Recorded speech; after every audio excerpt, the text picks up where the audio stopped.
Salam alaikum, bienvenue à tous dans ce nouvel épisode de Mes Bricolos. J'espère que vous allez bien et que vous êtes en pleine forme. Épisode numéro 25 de la saison 2. C'est un épisode un petit peu particulier, je l'ai décidé. C'est l'épisode numéro 25, on l'avait fait pour la saison 1. C'est-à-dire de prendre un petit peu le temps de partager avec vous mon expérience professionnelle. C'est-à-dire mon parcours en tant que créateur, designer marocain. Puisque je suis installé à Marrakech et c'est là où on enregistre tous les épisodes de Mes Bricolos. C'est dans mon studio de design qui est donc à Marrakech, situé dans la Palmeraie de Marrakech. Et c'est vrai que dans tous les épisodes de Mes Bricolos, dans grande majorité, je présente les actualités du monde de la création, de l'innovation, donc plus largement du design. On parle de design produit, design d'espace, design numérique. On parle un petit peu de tous les champs des métiers du design. Et ce qui est intéressant, c'est qu'on commente cette actualité. On en discute ensemble. Donc si vous êtes abonné, ça me fait super plaisir. Et si vous ne l'êtes pas, abonnez-vous parce que ça soutient le projet. Ça me fait toujours hyper plaisir de voir qu'il y a des nouvelles abonnés. Je le dis à chaque fois que j'ai une notification, ça me fait chaud au cœur. Donc abonnez-vous. Et puis rarement, sur certains épisodes de Mes Bricolos, je parle de projets que j'ai réalisés. Donc par exemple, l'épisode numéro 19 de la saison 2, je parlais du projet de scénographie que j'avais fait pour Bank El Marleb et je vous expliquais un petit peu comment j'avais conçu ce projet, comment je l'avais imaginé. L'épisode 16 de la saison 1, je vous parle des petits verres à thé Hazelkes qui sont en fait des poignées que j'ai réalisés pour des verres à thé traditionnels marocains. Pareil, je vous parle de mon expérience et de ce travail avec ces artisans marocains en utilisant aussi l'impression numérique 3D là, que j'ai derrière moi, là, les machines d'imprimante 3D. Et je vous raconte un petit peu cette histoire, comment ça s'est passé. Mais en fait, en règle générale, donc ce sont des projets que je commente. Voilà, mais là, j'ai envie de m'arrêter un petit peu plus largement sur mon parcours en tant que créateur marocain. Parce que, alors, il faut savoir que j'ai intégré l'ENSI Les Ateliers, donc l'École nationale supérieure de création industrielle à Paris, qui est une école de design de renom, donc je l'ai intégré en 99, septembre 99, ça c'est marquant quand même, et j'ai été diplômé en juillet 2005. En 2006, on est parti s'installer avec ma sœur au Maroc et on a monté notre agence de design. Donc vous voyez, ça fait maintenant plus de 10 ans, ça fait presque 15 ans qu'on fait du design au Maroc. Donc c'est vrai qu'on a eu de nombreux clients et qu'on a réalisé de nombreux projets. Alors ce qui est intéressant, c'est que voilà, on a eu des grosses entreprises qui nous ont suivis sur des projets importants, comme par exemple Marcom, quand on leur a fait leur stand de plus de 120 mètres carrés à la COP22 qui avait eu lieu à Marrakech il y a quelques années. Mais à côté de ça, on a le projet qu'on a fait avec Jamel Rakmi, qui est un artisan et qui fabrique des chaussures sur mesure. Enfin, je vous conseille d'aller voir son travail, c'est absolument incroyable. Et voilà, lui, il a monté son projet de rien. Et c'était une idée, il avait une envie, il avait un besoin de créer cette marque de chaussures et ça fait maintenant plus d'1 an qu'il développe ses produits et c'est absolument formidable. L'évolution est absolument incroyable. Donc c'est voilà, jeune entrepreneur qui monte sa boîte. Mais voilà, on l'a accompagné dans le développement de sa marque, donc le logo, l'identité graphique, la mise en place des produits, de la logique de gamme, etc. Donc vous voyez, ça peut être du design thinking, design stratégie, design produit. Enfin, vraiment, c'est ça qui est super amusant quand on travaille dans un studio de design, ou en tout cas moi, dans cette expérience professionnelle du design, c'est que voilà, vous dessinez un radiateur, après vous dessinez un restaurant, après vous dessinez une boutique pour Sergio Rossi, donc vous rencontrez plein de gens, vous pensez de nouveaux projets, vous réfléchissez sur de nouvelles créations, et vraiment ce que vous voyez en titre de cette page, donc ça c'est la page de mon site internet où je présente mes projets, vous avez le lien de mon site internet younesdesign.com juste en dessus, au-dessus, en haut à droite, là, vous me voyez en petit, mais en haut à droite vous l'avez. Alors ce site va bientôt changer, mais voilà, ça permet de visualiser sur la page réalisation, portfolio, les projets qui ont été réalisés ces dernières années. Et en titre, la création, notre motivation, parce qu'il faut vraiment savoir que nous, notre cœur de métier, c'est d'essayer d'avoir une vision créative des projets qu'on aborde, d'accord ? C'est-à-dire d'essayer de questionner, d'apporter du nouveau. Vous voyez ce que je veux dire ? Et ce qui se passe, et ça je vous le dis parce que c'est à tous les créateurs qui nous écoutent ou ceux qui ne sont pas créateurs mais qui travaillent avec des créateurs, la création, c'est pas une science. C'est pas une science, les gars. C'est-à-dire que, bien sûr, quand vous réfléchissez sur un espace, vous réfléchissez à la logique des volumes, au flux des gens, la façon dont ils vont se déplacer dans cet espace, à l'ergonomie générale des chaises, des assises, etc. Mais à un moment donné, il y a une prise de position. C'est-à-dire qu'il est très important d'être convaincu de ce qu'on fait et d'avoir une vraie lecture en se disant... d'avoir un vrai parti pris plutôt qu'une vraie lecture, c'est-à-dire d'avoir un vrai parti pris. Et ça, cette création, cette démarche créative, c'est une conviction. Et souvent, moi, les clients avec qui ça s'est vraiment super bien passé, ce sont des clients qui ont adhéré à cette conviction, c'est-à-dire qui m'ont soutenu dans cette conviction. Après, c'est sûr que tous les outils techniques de mise en forme, les logiciels 3D, tout ce qu'on a appris sur l'ergonomie, la fonctionnalité, sur les matériaux, sur la mise en place des matériaux est très important. Parce que souvent, d'ailleurs, je le dis assez souvent quand je fais des conférences ou quand je parle à des étudiants, je dis tout le monde a des bonnes idées. Alors c'est vrai que quand on est designer, on a des process qui nous permettent d'accélérer et d'avoir, j'ai dire, une base créative, c'est-à-dire d'idées sur lesquelles qu'on peut manipuler, mais finalement tout le monde a des bonnes idées. Moi je prends souvent l'exemple du tricycle Bellec. Le tricycle Bellec, clairement, qui est un des projets que j'ai fait, un des premiers projets que j'ai fait, qui était mon projet de diplôme à l'ENSI et qui a gagné le prix international de la Biennale de Saint-Étienne en 2006. C'est ma mère qui a eu l'idée. Elle m'a dit « Ah mais Younes, il faudrait faire comme ça, regarde, un tricycle qui permet de... » Et après... j'ai pensé, je l'ai mis en forme, je l'ai réfléchi, je l'ai amélioré, je l'ai dessiné, je l'ai fabriqué, etc., etc., etc. Donc, un designer, c'est pas forcément quelqu'un qui a des bonnes idées, c'est quelqu'un qui est capable de formaliser ses idées, c'est-à-dire de les rendre réelles, de les rendre tangibles. Vous voyez ce que je veux dire ? Mais, à un moment donné, il se positionne en tant que créateur, c'est-à-dire on fait des choix créatifs. Si par exemple je m'arrête sur les Elifood, qui sont ces petites assiettes avec ce motif géométrique islamique, c'est un parti pris. J'ai décidé de le faire parce que j'aime cette esthétique, c'est quelque chose qui résonne en moi, donc c'est quelque chose que, voilà, c'est une approche personnelle. Et là, c'est une vraie conviction. C'est-à-dire, c'est là où il est important d'avoir des clients qui vous suivent, qui vous soutiennent, qui croient en vous. Ça, c'est hyper important. Et si vous êtes avec des créatifs, c'est-à-dire si vous êtes parent et que votre enfant est créatif et que vous ne l'êtes pas forcément, c'est déjà compliqué quand on est créateur parce que voilà, on réfléchit beaucoup à ce qu'on veut faire, on a envie de toujours, on idéalise notre création, c'est-à-dire on a envie toujours de faire ce qu'il y a de mieux pour cette création. Donc on met toute notre énergie dedans. Donc c'est vrai que un soutien extérieur est toujours la bienvenue. Et plus qu'un soutien, c'est-à-dire c'est croire en cette conviction de la création qui est en train de naître. Voilà, du créateur en tout cas, qui amène cette création, qui propose cette création. Donc il y a vraiment quelque chose où moi, généralement, ce que j'ai envie de vous dire, c'est que la création, c'est pas une science, mais vraiment pas du tout. On utilise des outils techniques qui nous permettent de formaliser notre création et de la rendre réelle, donc ça c'est sûr, mais c'est une conviction qu'on doit avoir. Et c'est là où on se frotte à la réalité, c'est là où des fois on tombe sur des clients, et c'est vrai, ou même des gens qui viennent commenter votre création et qui ne comprennent pas, c'est-à-dire tout simplement ce que vous êtes en train de faire, ou qui simplement n'ont pas envie de comprendre, ça arrive très souvent aussi, et qui n'adhèrent pas à ce que vous êtes en train de faire. Et donc là, on a le cliché absolu, c'est soit quand vous vous tenez à votre conviction, c'est-à-dire vous pensez vraiment que que finalement c'est ce qu'il y a de mieux pour le projet. Alors là, on va vous dire ah oui, mais il est arrogant, il cherche pas à autoriser la modification. Ouais, mais si c'est une conviction, c'est compliqué. C'est-à-dire c'est quelque chose de personnel. On ne peut pas arriver derrière en disant « Ah ouais, t'es arrogant parce que tu crois en ce que tu fais. » Mais non, en l'occurrence, c'est mon métier, c'est mon travail. C'est plutôt aux personnes qui participent au projet de vous soutenir et de croire en votre conviction. Vous voyez ce que je veux dire ? Donc ça, c'est quelque chose... Ou alors, si à un moment donné, vous relâchez puis vous dites « Ah oui, mais voilà, ça y est... je sais pas trop, vous doutez. » Alors là, on va se dire, ah oui, il n'est pas créatif. C'est-à-dire que souvent, et ça c'est vraiment quelque chose qui est assez... je pense que les créateurs comprennent ce que je veux dire, mais Souvent, quand on fait une création, soit on est taxé d'arrogant parce qu'on croit vraiment à ce qu'on fait, on a envie de le faire de cette façon-là parce que c'est ce qu'on pense être le mieux pour le projet, parce qu'au final, on ne le fait pas pour nous, on le fait pour le projet. Hein.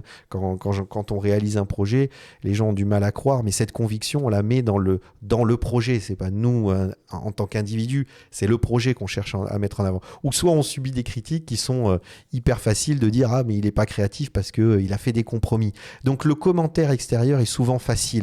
Et ces mêmes personnes sont souvent même ces personnes qui passent leur vie sur Instagram à se prendre en photo et qui sont là à vous dire que vous êtes arrogant parce que vous mettez de l'énergie à faire que cette création corresponde à votre conviction. Vous voyez ce que je veux dire? Donc je parle de ça parce que c'est important de le comprendre. C'est pas évident. Quand vous êtes créateur, c'est pas évident. Faut vraiment, moi je vous le dis, hein, faut vraiment s'accrocher, puis il faut vraiment mettre son énergie. Il faut pas baisser les bras. Et si vous êtes convaincu, allez jusqu'au bout. Ne faites pas de compromis. Si vous pensez que c'est comme ça qu'il faut le faire, faites-le comme vous le pensez parce que en dernière intention, vous êtes le créateur. D'accord? C'est votre métier. Demain, vous n'allez pas rentrer dans la cuisine du restaurant dans lequel vous êtes allé manger parce que vous allez expliquer au chef, ça fait 15 ans qu'il fait ça, vous allez expliquer comment il faut préparer le plat. Voilà, c'est tout. La réalité, c'est la réaction du public. Vous voyez ce que je veux dire? D'ailleurs, moi, c'est ce que j'adore faire. C'est-à-dire qu'une fois que j'ai réalisé un projet, j'aime bien voir comment il est utilisé, comment il est manipulé. Parce que là, on est dans la réalité. Et là, on peut améliorer les choses. Vous voyez ce que je veux dire? On peut prendre en compte certaines choses qu'on a pensées qu'on pourrait améliorer. Et c'est à partir de là qu'on développe. Vous voyez ce que je veux dire? Donc, c'est vraiment quelque chose qui est important. Et moi, j'ai eu la chance, dans la très grande majorité, d'avoir des clients qui me soutiennent et qui croient en cette conviction de la création. D'accord? Quand j'ai développé ce hors-série avec ID Prestige, c'était super, on s'est éclaté. Et c'était vraiment un projet absolument magnifique. D'ailleurs, je leur rends hommage parce qu'ils m'ont suivi sur ce thème et on s'est vraiment éclaté à amener cette lecture de ce projet où je me suis même amusé à refaire la couverture du magazine. Les mecs, ils m'ont dit « Ok, vas-y, c'est hyper rare. » Imaginez un magazine qui vous dit « Voilà, c'est un hors-série, tu fais ce que tu veux avec. » Et je leur dis « Ah, j'aimerais bien refaire la couverture et redessiner la couverture et refaire le logo. » Ils me disent « Vas-y, éclate-toi. » C'est vraiment ça qui est beau. C'est-à-dire qu'ils ont cru en moi et ils ont suivi, et je les ai convaincus. Vous voyez ce que je veux dire? Il y a plein d'autres projets. Hein. Quand j'ai travaillé avec Marcel Chiche pour le Hasard et le Hanout, qui sont ces restaurants-là, c'est pareil, on s'est éclaté. Enfin, il y a plein d'autres projets. Ce que je veux dire par là, c'est que dès lors que vous avez un client qui croit en vous et qui croit en ce que vous portez, alors là, c'est super. C'est-à-dire vous réalisez des projets absolument magnifiques. Puis après, de temps en temps, vous tombez sur des clients de mauvaise foi qui commentent. Et alors le commentaire, je vous dis, le plus basique, c'est « Oh, il est arrogant. Oh, il n'est pas créatif. Oh, il est machin. » Mais ça, parce que voilà, ce sont des commentaires qui sont faciles. Et ce sont que des commentaires qui sont tellement basiques parce que... Et je terminerai là-dessus parce que c'est vraiment quelque chose que j'essaye de vous dire. Ce sont des trucs un peu... vous savez, on parle peu. Hein. C'est-à-dire quand vous allez voir avec les créateurs, ils parlent peu de ça. Donc moi, si je fais ça, c'est parce qu'aussi, je sais qu'il y a beaucoup de créateurs qui se retrouvent dans cette situation et qui, des fois, sont un peu perdus. Parce qu'ils entendent des gens qui disent « Ah, t'es arrogant parce que tu n'es pas suffisamment flexible dans ta création. » Oui, mais c'est une conviction, c'est mon métier. C'est-à-dire qu'en dernière intention, après, on verra comment le public réagira ou les consommateurs ou les clients réagiront à cette création. Vous voyez ce que je veux dire? Donc, ce que je dis aux créateurs, c'est que travailler, c'est-à-dire ça demande du travail, ça demande de la précision. Voilà, on a des outils avec les logiciels informatiques, la 3D, le dessin, etc., qui nous permettent d'aller jusqu'au bout et d'essayer de manipuler cette matière créative dans sa totalité. Vous voyez ce que je veux dire? Mais après, si vous recevez des commentaires basiques de gens mal intentionnés, n'y faites pas attention. Continuez et soyez convaincus de ce que vous faites. Voilà, c'est bien, c'est intéressant.